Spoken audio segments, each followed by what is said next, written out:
Welcome to KOIN Conversations. Today we were talking all about the Oregon Ducks and their matchup with the Texas Tech Red Raiders in the Orange Bowl. I'm going to welcome in now Cole Banker from our Next Star station, also a CBS station in Lubbock. Cole, how are you doing today? I'm great. Thanks for having me on. I'm excited. Only a week away, finally. And you are traveling, correct?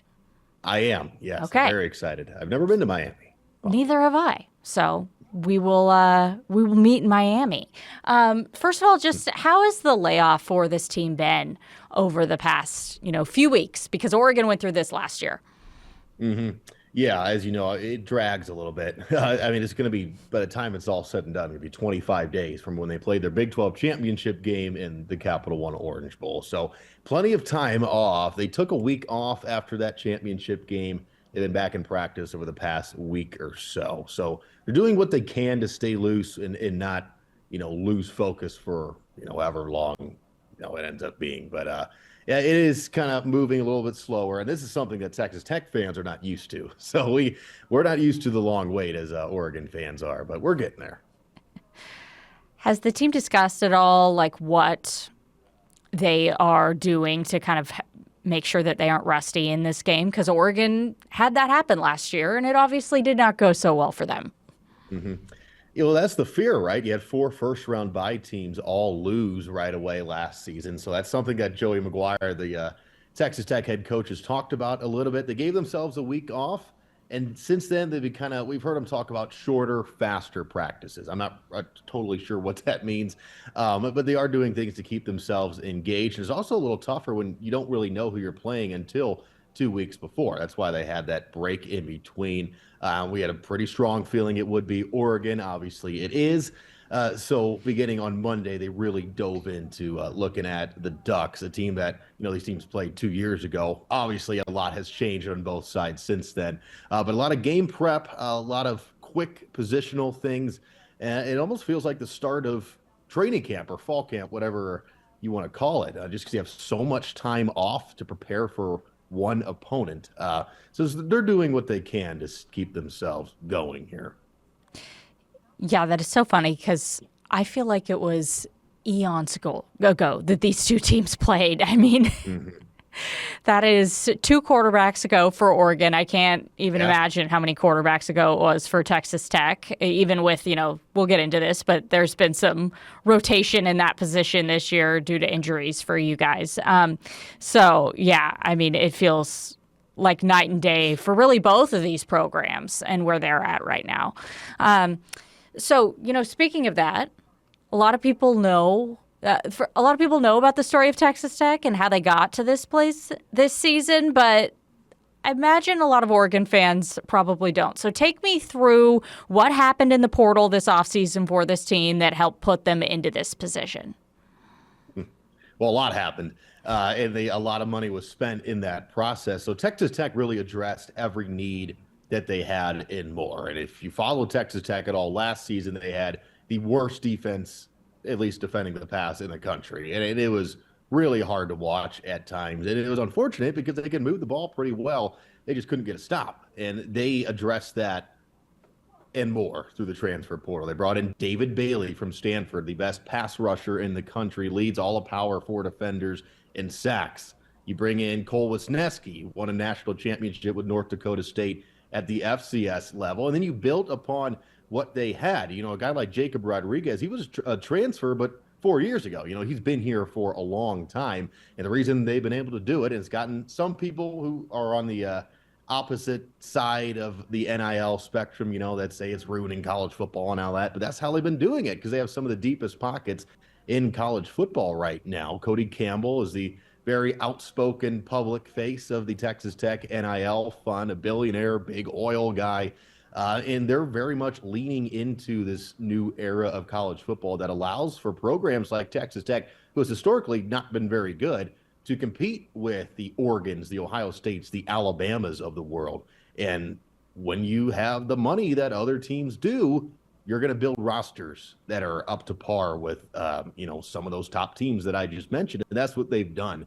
And they've done it very well. And again, it's not just transfer portal guys. It's building on what you've had here for a long time. You know, the quarterback, who we'll talk about later, I'm sure, Baron Morton, this is his 5th year in Lubbock, and he's just now kind of making that next step. So it's not just that you're bringing talent in, is that you're building what you already have. And there are concerns about, well, what's it going to look like if you bring in 20 or 30 new faces? Is it going to be kind of a mess since these guys haven't really known each other for that long? And it's been the opposite. It has been flawless, really, and give credit to the coaching staff for that. But yeah, you know, they are the face of what NIL has become in this new era of college football. Guess just what has this been like for you covering this and kind of watching this shift happen in real time? It is a big difference from where we were last year. In fact, I think where I was last year, let's see, this is the week of Christmas as of we're recording this. So I was on my way to Memphis to cover Texas Tech at the Liberty Bowl. There's about 2,000 people there. It's freezing cold, and they got blown out by Arkansas, who was one of the worst teams in the SEC. Now we're about to go to Miami and play in the or watch Texas Tech play in the biggest event in program history. So yeah, things have changed a lot. And there's been so many firsts for Texas Tech this season, not just winning their first Big 12 championship. They set the program record for their most wins in the season. They hosted their first college game day in almost 20 years against BYU in November.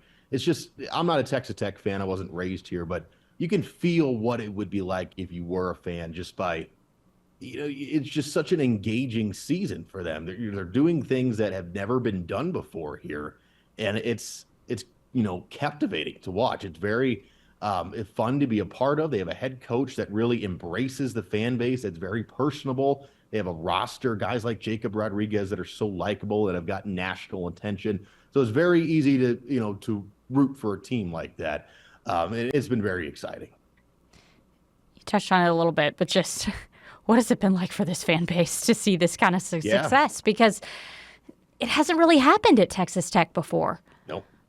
It's really never happened. I mean, they had a couple seasons in the 2000s with Mike Leach and Cliff Kingsbury where they won 10-plus games, but they've never been in a situation to compete for a national championship or even a Big 12 championship. That was their first time not just winning, but even being in that game in Arlington last week. And, you know, BYU, obviously much further. It's not quite a home game for Texas Tech, about 5 hours from Lubbock. But that building was about 90% Texas Tech Red Raider fans. And it was like sort of this culmination of everything coming together at the right time. And it was a party in there. And, you know, it's not just they're beating teams. They're beating teams by 20 points or more every time. But they've got 12 wins.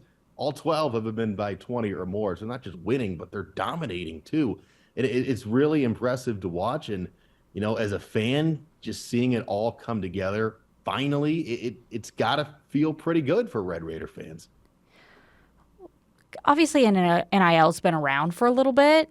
So what do you think triggered everybody around Texas Tech this year to finally be like, oh, we have more money than basically anyone else. Why are we not utilizing this? Like, what made everything finally come together this year for this team? Well, there's been a big shift over the past 5 years since when the NIL stuff all started happening. And it's not just players. They've built a, you know, multi-$100 million stadium, you know, renovation that added capacity, and it, you know, makes the stadium look so much more fuller, and it looks sort of like a Big Ten style stadium. They have the biggest and the newest continuous or whatever football practice facility in the country. And I think once you have those things, it's not just about having money that can bring players in. You have a tradition and a culture that people want to be a part of. You know, we talked to Joey McGuire and some of the position coaches about what do recruits see when they come here, and they're just blown away. You know, talk to a Reggie Virgil, who was a receiver for Texas Tech now, but comes from Miami, Ohio. He comes here and he's blown away. David Bailey, same thing. You know, Caleb Douglas, Florida, SEC guy. He comes here and goes, we had none of this where I was from. And it's not just, you know, having the money helps. And then when you see a return on that investment, it only snowballs, you know, who knows how much they're going to spend next year. But once you get a taste of that success, it just keeps growing exponentially from there. And we've seen sort of small improvements over the past few years. You know, they won 8 games for the first time in a while. Then they won, you know, had a chance to win 9 in a bowl game. They've won, or up to last year, they had won 3 in a row. They have a head coach that everybody likes, and it's, things are going that way. And it's not just football either. You look at softball, not a good program in Texas Tech history. Now they're the best program in all of college softball because they can spend money like other programs can. And I think once you see what happens when you lean into that, it only becomes more tantalizing to keep doing. So I think definitely getting a little taste of success and then just building around the product that you see on the field that has motivated even more spending and investment into the program. Most important question I'm going to ask you today. Has this helped ease the lack of tortilla throwing at games? For people who don't know, there was a whole situation this year where the Big 12 banned them throwing tortillas. Texas Tech fans were still doing it, and Texas Tech's administration had to come out and say, so yeah, has this winning helped ease the pain of no tortillas? I don't think so. The Tech fans are pretty stubborn when it comes to that, and they're not going to let the tortilla tradition die without a fight. It is weird because at the beginning of the season, they're like, okay, we're going to let you do it 3 times. Then it became, we're going to let you do it once. Now you can't do it at all. And I think if they were not a very good football team, fans would have said, screw that, we're going to do it. We'll take the penalty, whatever. But you have a team that can win a national championship. You're not going to, you would think if you're a real fan of the football team, you're not going to go do something stupid and cost your team 15 yards by throwing something onto the field. But I will say it kind of fuels this Texas Tech against the world mentality. You have a lot of people that don't like how they built their team. You have this sort of, idea that people are cracking down on us because we can't do our tradition. And, it just happens to be the season that we're better than everybody else in the Big 12. That's kind of what it feels like from a Texas Tech fan perspective.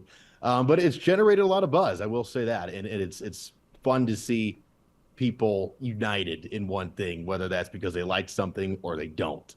But it's been kind of fun to cover. And when you're in the middle of a winning season, we spent weeks covering the latest in the tortilla thing. And it's kind of ridiculous from an outside perspective, but it's fun. It's fun. Have fans still thrown tortillas, even though the administration? Okay. And that was a surprise. I personally thought they were just going to keep doing it, but there was maybe 1 or 2 the next game, and then that was it. There were none at the Big 12 championship game. I would doubt there'll be any in Miami, although who knows? Well, I mean, they're not in conference anymore, so that's one thing, I guess. That's true. I haven't even thought about that. So maybe they'll test the waters, although I think that may not be the best idea. Maybe not the best timing. No. Just potentially. No. All right, we're going to go to break. We're going to delve more into this team and what makes them so unique this year when we come back.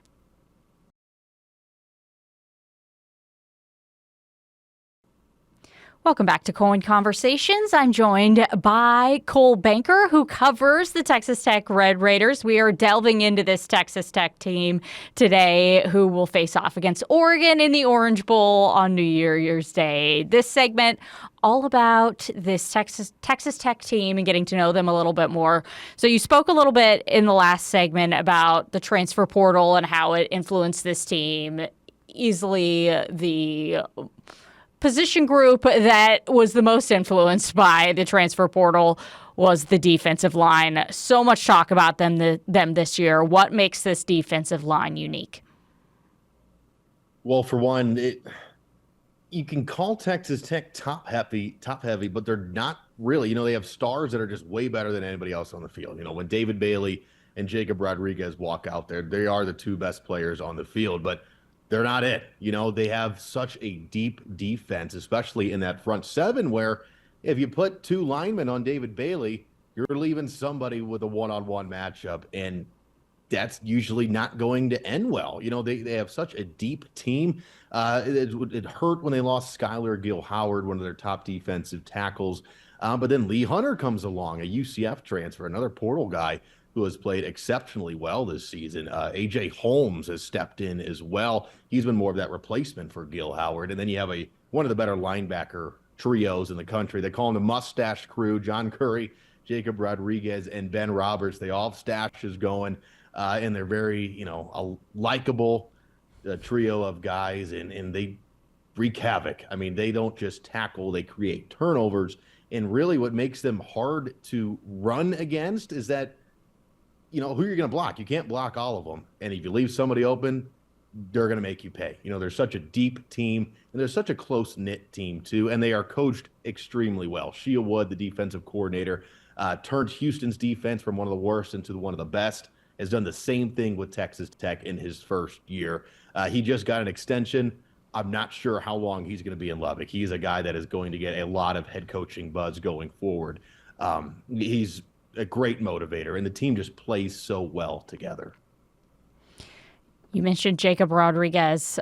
He finished 5th in the Heisman voting, which that doesn't happen for defensive players all the time.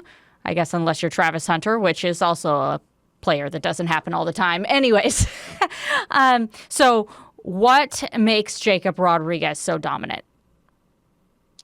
Yeah, well, he's a great supporting cast, and like I said, that helps a lot too. But he just has a nose for the football that I have not seen from another player ever on defense. I mean, even going back to last year, he leads the country in forced fumbles. He just has such a knack at jarring the ball loose, and he just everywhere. It's almost to a point where you can't run plays in his direction because he just blows them up, whether that's creating a turnover or, taking out a lineman to sort of allow other people to get in the mix there.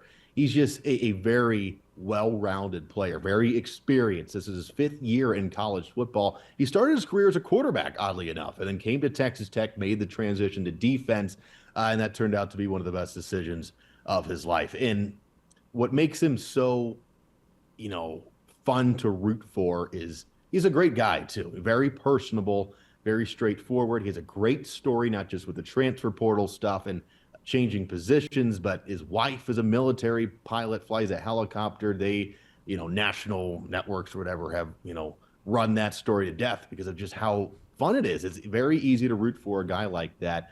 And you could tell he had the choice to go to the NFL last year, came back. That's one of the benefits to the NIL eras. It literally pays to stay in college football longer.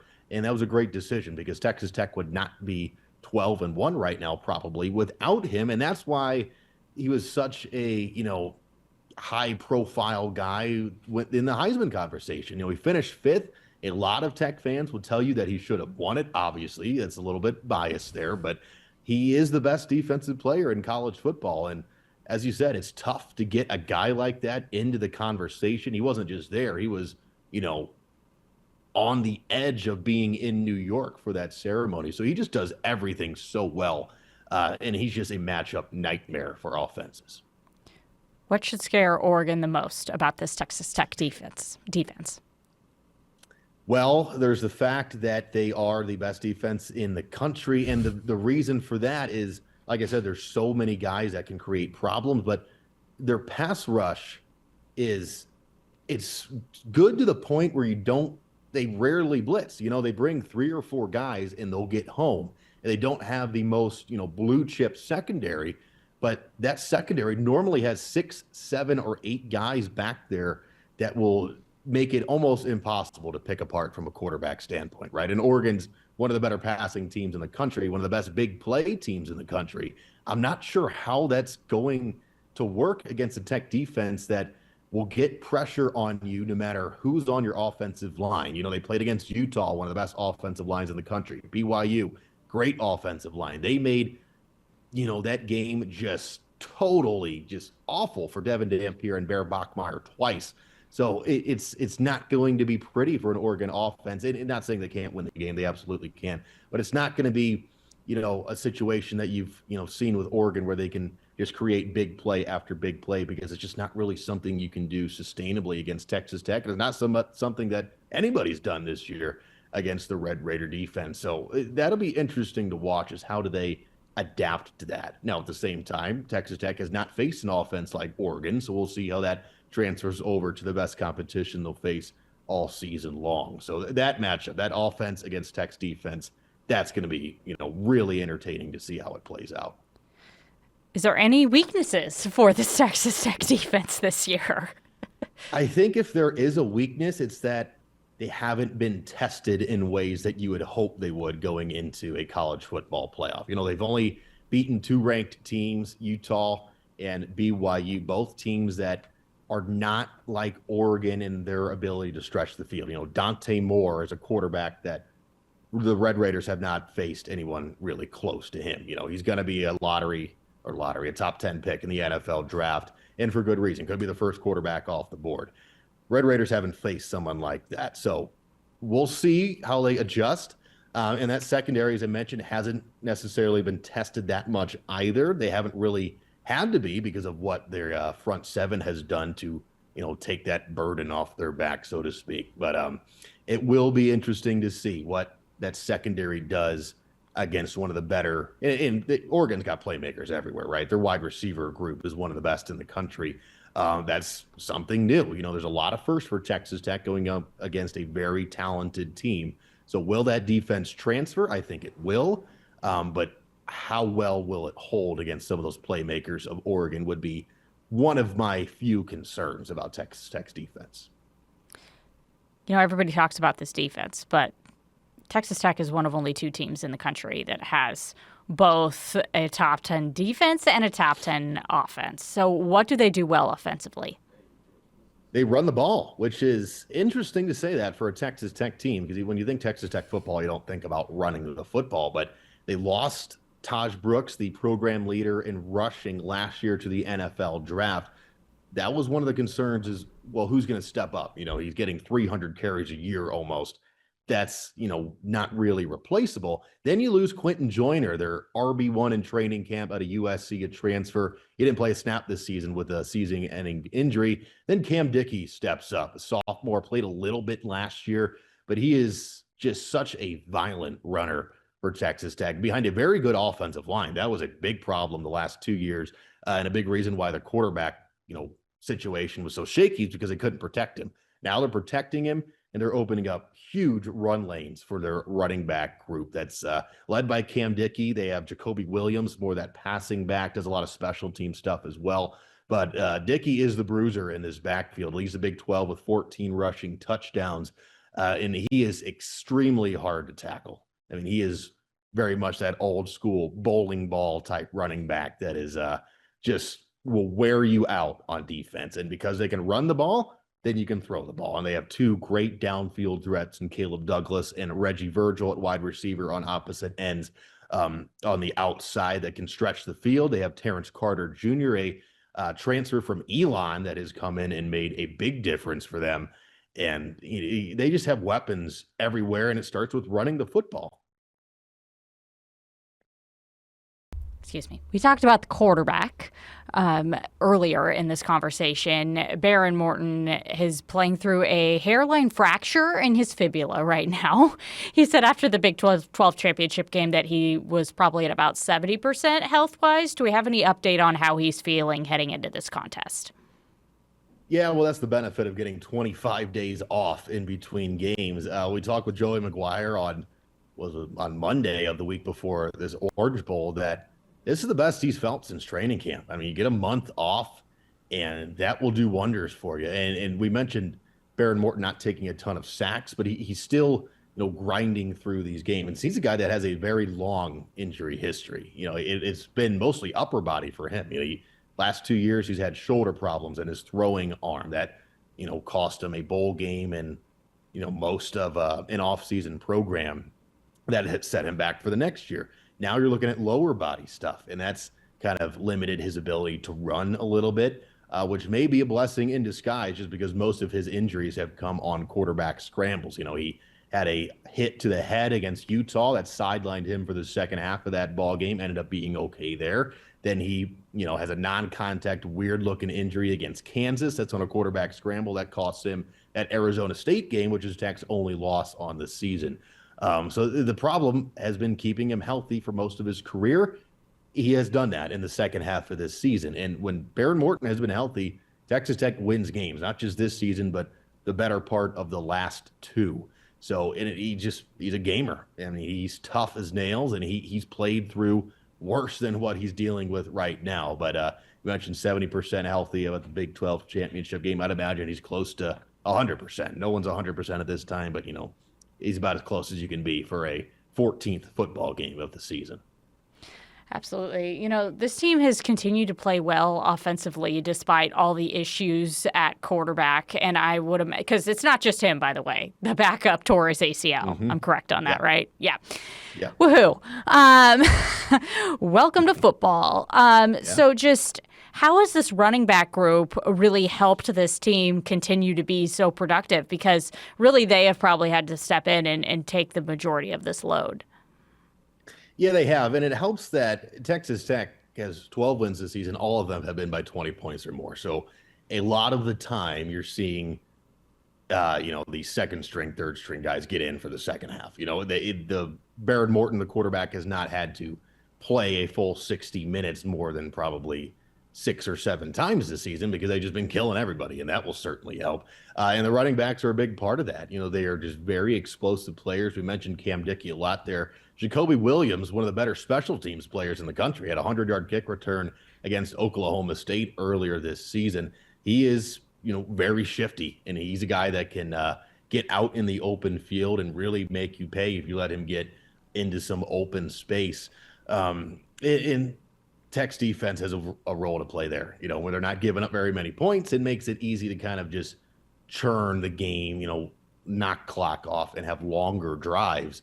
And that's something that's been different from Texas Tech offenses in the past. It has been very big play reliant, they still move fast into the no huddle offense, but they are content with chewing some clock off and taking 13, 14 play drives, running the football 5-6 yards at a time. And that's kind of different than the Texas Tech offense in the past. So they're content to shorten the game a little bit and take some pressure off their quarterback, who, as you mentioned, has been injured at times. And you mentioned Will Hammond, who's played very well in filling in for Barrett Morton. Mitch Griffiths, the third guy up, has played a lot of football in his career, and he's been sturdy in Morton's absence. But yeah, it helps when you have an offensive line that can make things easy on you, and that's what's been the case for most of the season so far. And just finally, is there anything in particular you're looking forward to in terms of this matchup between Oregon and Texas Tech? Yeah. When we think of these two programs in the past, you would think, we're going to see a game in the 30s or 40s on each side. That's probably not going to happen. This is going to be a low scoring game, a team that maybe the first 1 to 20 is going to win. Texas Tech offense, not as explosive as maybe the Red Raider fans would hope going into it. And I don't think Oregon's played a defense like Texas Tech all season long. So I think it's going to be more on the low scoring side. My one thing about Texas Tech is they have not trailed in the second half aside from their loss against Arizona State where they didn't have their quarterback. So if it's a situation, and this is probably, going to be a likelihood where it's going to be a back and forth affair, maybe into that fourth quarter where Texas Tech is trailing, needs a touchdown or field goal late in the game, what's that going to look like? Because they haven't really had that 2-minute save the game situation yet this year. That would be one thing I'm sure they're working on a lot, and that is something I want to see play out. I think it's going to be a great game. It's going to be a close game, should be a lot of fun. And I think either of these teams can go on to win a national championship, so should be great. I can't wait. It's funny you bring up that Arizona State game because this has no correlation at all. But Arizona State starting quarterback from Portland. So just a weird coincidence. Cole, thank you so much for joining us on KOIN Conversations. I will see you in Miami, and the Oregon Ducks and Texas Tech Red Raiders will play on January 1st at the bright and early time here in the Pacific Northwest of 9 a.m. So everybody's going to be getting up, starting their new year off with the Oregon Ducks here. So we will see you down there in Miami. And thank you so much, like I said, for being with us and giving us some time today. Of course. Can't wait.